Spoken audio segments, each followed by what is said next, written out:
the attachments and the bonds that my child does, develop with that other person, which inevitably is going to happen. They will see them.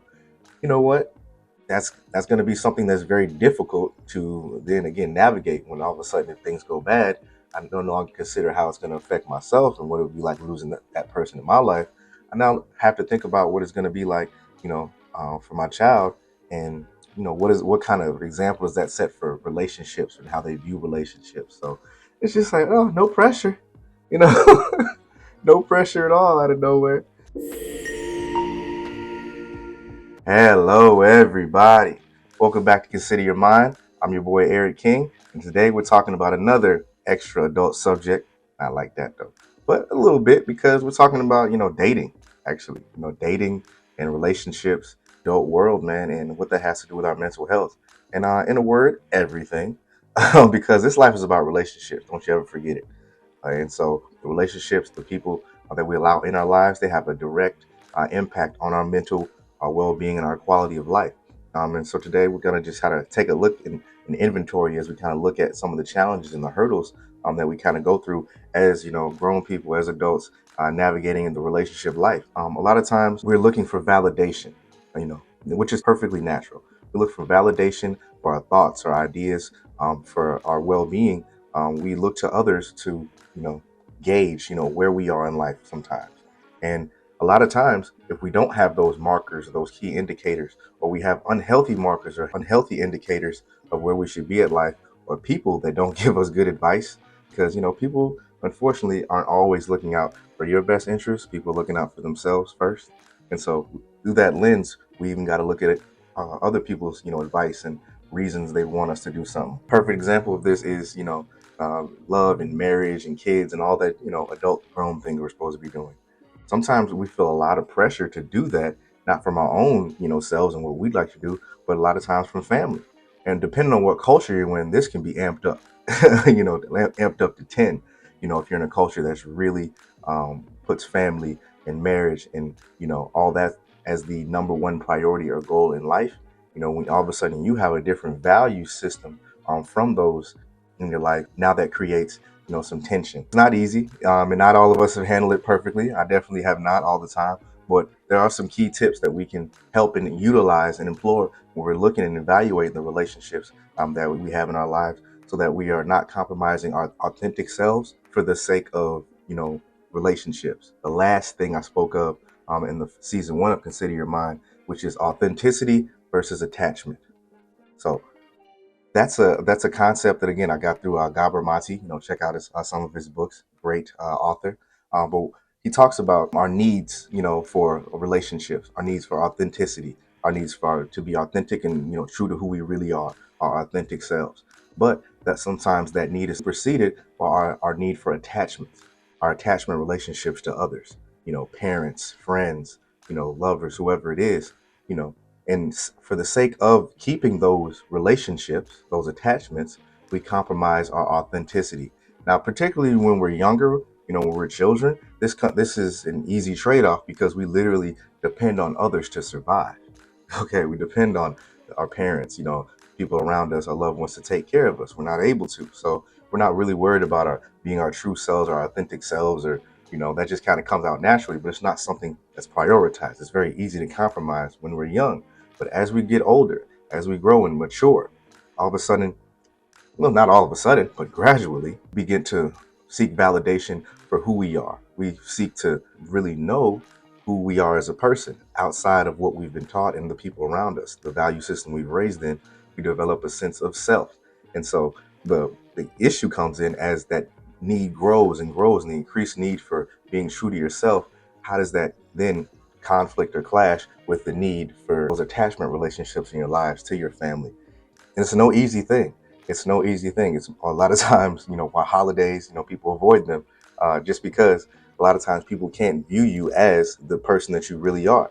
In order to have that relationship with them, they make it so that you have to conform to that old image. That's who you need to be around in order to get along around them.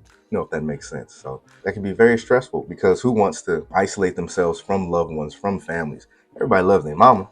But if all of a sudden it's between, me being who I really am, being able to express myself as an authentic human being or having to, play nice and just go along and get along and, maybe do something I'm not comfortable with in order to just be around those people. One thing that really does help, one tip of that is always honesty. Honesty is the best policy. And so don't say you're okay with something when you're really not, you know, and this will this will also cut down on the amount of drama or people that's involved in the matter. You could have a conflict or an issue with a particular person, but you don't feel comfortable enough or open enough to express it with that person. You feel like you can't take it out on them. So who do you take it out on? Other people. Who do you feel like you can't blame something on a person, an individual, where the blame rightfully belongs? Who do? You blame it on others. All of a sudden, they become the whipping boy, for you in that situation. And so we have to be on guard to always be truthful, speak our truth, the truth, whatever truth you need to, as long as it is bringing up others and bringing in other things and other matters that really don't have anything to do with anything. It's just a distraction from an uncomfortable conversation or an uncomfortable truth that you don't want to express. That is the number one tip I could give for cutting down on any excess drama that's involved in those authenticity versus attachment struggle. Now, transitioning slightly over into the relationships that we're used to talking about when we bring up relationships on the internet, always a popular topic, especially when you put race involved and stuff like that. Oh man, it can just really blow up. And so when we're really talking about relationships and romantic relationships and pairing up, in adulthood, I know the game changed for me very quickly. All of a sudden, if you become a parent, all right, how about that can change everything? All of a sudden, I went from looking at this commercial called Stir, for this dating app. It was called Stir, like Hinge and Bumble, all these other apps out there. But this one is specifically for single parents. And honestly, it was like, wow, they're talking about me now. I'm technically a single parent. I have a young son, and I am not married to the mother or in a relationship with her. So technically, I'm still single out here. And how do you now navigate that when that was a massive change? You go from, just thinking about you and what's good for you going on in the future to now, all of a sudden you have to really think about what's good for not just you, but your child as well. And so now you're not just interviewing a partner for you, you're not interviewing a step parent, I'm interviewing a stepmom. That's a different conversation or a different set of values that you have to go into evaluating, who you want to be, with as a romantic partner, because it's no longer just about you.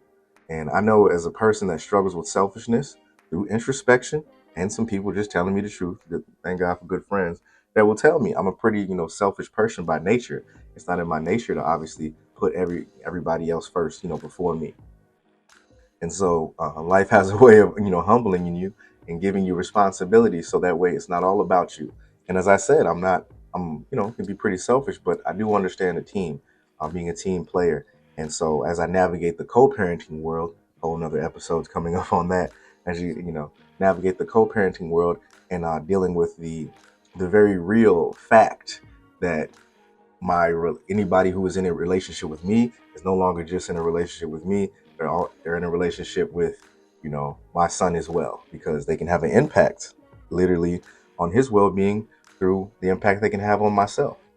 Perfect example is if things aren't going well within the household, or with myself and my girlfriend or fiance, or even if it's wife, it gets to that point, the attachments and the bonds that my child does develop with that other person, which inevitably is going to happen, they will see them. You know what, that's going to be something that's very difficult to then again navigate when all of a sudden, if things go bad, I no longer consider how it's going to affect myself and what it would be like losing that person in my life. I now have to think about what it's going to be like, for my child, and what kind of example does that set for relationships and how they view relationships. So it's just like, oh, no pressure, you know, no pressure at all out of nowhere. But no, it is a blessing, because honestly, we do have to probably take better evaluations of the people that we decide to spend our time and our intimate time, especially with. When you do to definitely evaluate and make better decisions, about that. And I can say that, as a person that hasn't made the best decisions, and I got lucky a lot of times. I was just blessed, that I made it to, 33, almost 34 years of life. I didn't have a child. However, you know, when it was time, and it forces you. And it forces you to reevaluate priorities. And that transition, no one can prepare you for it. It's something that you can be told about it. Your dad can tell you, your mom, your parents, aunts, uncles, siblings, older siblings, they have children. Everybody can tell you this, but until you go through it, there's no way you can really understand how much it will affect the way that you think, your decision making, the way you look at, what's important. And so uh, it's important to give yourselves a break. Give yourself a break if you don't do it correctly all the time. And if you're like myself, and again, many of us in the single parent situations, because you didn't do enough due diligence the first time around, a lot of times with the person that you had your child with. So you want to learn from those mistakes. A big part of, I think, dating as an adult, or getting into relationships as an adult, is learning from past mistakes. You don't want to repeat the same mistake twice. That's I think that's a fundamental in business. Whatever it is you're doing, business, personal, sports, whatever it is, you don't want to make the same mistake twice. You want to always be progressing and getting closer towards your goals. And again, on this platform, our goals are mental health, number one, but also that leads into physical health, emotional health, and everything else, and just as well as your spiritual health. And so, evaluating and taking time to really vet and find out what's important for you and a partner. I think the more time you spend doing that, the better. You don't want to be stuck in paralysis by analysis, and now you're all extra gray head, gray in the face, and life has kind of passed you by. However, you don't want to make the mistake and give your precious time away, particularly of your youth, to somebody that's not deserving of it, because time is the one thing you can't really get back, and that's something that we learn to value more as we get older, as we're adults. It sucks that we don't take as much junk as we used to when we were younger. Why? Because we just literally ain't got the time no more. And it's okay, not feeling bad about that. Hey, if it's not working, hey, about 10 years ago, baby, you know what I'm saying? I'd give this some more time. I'd give this a few more months. I'd give it a year. But our time is a little bit too valuable right now. And if you have, if you're like myself and you have other people that you're responsible for, then you can usually spend that time better served with those that are going to be in your life forever, as opposed to just somebody that's cute, that's a nice little prospect and speculation. Now I have married friends, and, things like that, and again, they're from different cultures, not necessarily American. My homeboy that I started the show with, obviously Mino, rest in peace. He, Laotian background. A lot of my buddies, Muslim backgrounds. I got buddies from the island, Africa. Family is a big thing. Getting married, you know, kind of a big deal. America, we're just a little bit more rebellious. We'll push it off, push it off, push it off, as opposed to some other cultures. These cultures, hey man, 30 years old, what are you doing? If you ain't, it's unheard of. But we have to balance that again. Our need for those attachments and those familiarity and those cultural, makes us feel good to be part of, culture, to be part of, a tribe, so to speak, a way of doing things. But we have to balance that with who we are, who have we grown into, what are our priorities. And, it's like a Venn diagram. It's like, okay, who I am, okay, where I come from, and we have to, somewhere in the middle. Okay, that's what we're gonna do. Takes you being strong, to really realize and prioritize, what are your priorities, and be real about it.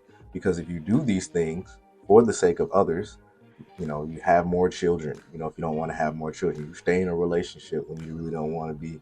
You get married at a time when you don't want to. Anything like that, it's like taking two L's. And I made a commitment. Two losses. And I made a commitment a couple years ago. I said I don't want to take two losses. I can take a loss. Nothing wrong with I come from the sports world. There's going to be a winner and there's going to be a loser. Hey, it's about competition. And so I can take, going after something that I really want, something that was a good idea, something I had planned. Let me go after it, take a risk. And if it fails, if I take the L, I can live with that because it was my decision. I wanted to do it. I wanted to try it. I took the risk. Didn't work out. It's on me. Dang it, I tried. It sucks to lose. It sucks to take the L. But now imagine all that happening, like I said, you try to take the L, but then it's something you didn't even really want to do. All of a sudden, you have failed at something, or, it's not going so good. If you're falling short at something, that you spent time, energy, effort that you cannot no longer get back, and you didn't even do it for the reasons of yourself. You did it for somebody else. But now, how can you just put you in a trick bag because you can't blame that other person? I mean, you can, but what's it going to do? They can't give you that time back. They can't give you that effort back. They can't give you those hopes, those dreams. They can't give you the emotional stability that you compromised, in order to do that. Again, they can't give you the time back that you've spent pursuing something, pretending that you were down for something where you really weren't, for the sake of the going along to get along, which many of us do have the personality type to do it as much as anybody, to just really go along to get along, to be the peacemaker, you know. However, what's it really worth? You have to value yourself more than that. You have to think you are more valuable than just to go along and get along. Purposeful, you want to be intentful, and you want to make sure that that what you want matters.